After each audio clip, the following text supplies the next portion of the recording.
रुख करेंगे मीरपुर खास का, जहां 8 रबीउल अव्वल मरकज जुलूस हैदरी इमाम बारगाह से बरामद हो गया।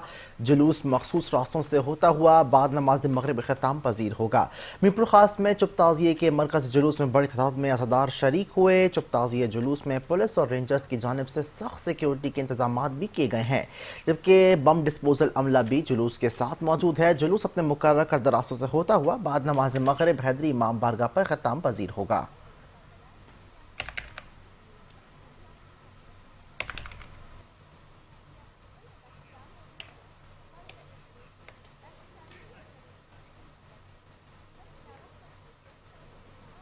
ऑस्ट्रेलियाई फास्ट बॉलर मिचेल स्टार्क ने टी20 इंटरनेशनल से फौरी तौर पर रिटायरमेंट का ऐलान कर दिया है। क्रिकेट ऑस्ट्रेलिया के मुताबिक मिचेल स्टार्क ने टेस्ट ओवर वनडे पर फोकस के लिए टी20 इंटरनेशनल से रिटायरमेंट का फैसला किया है।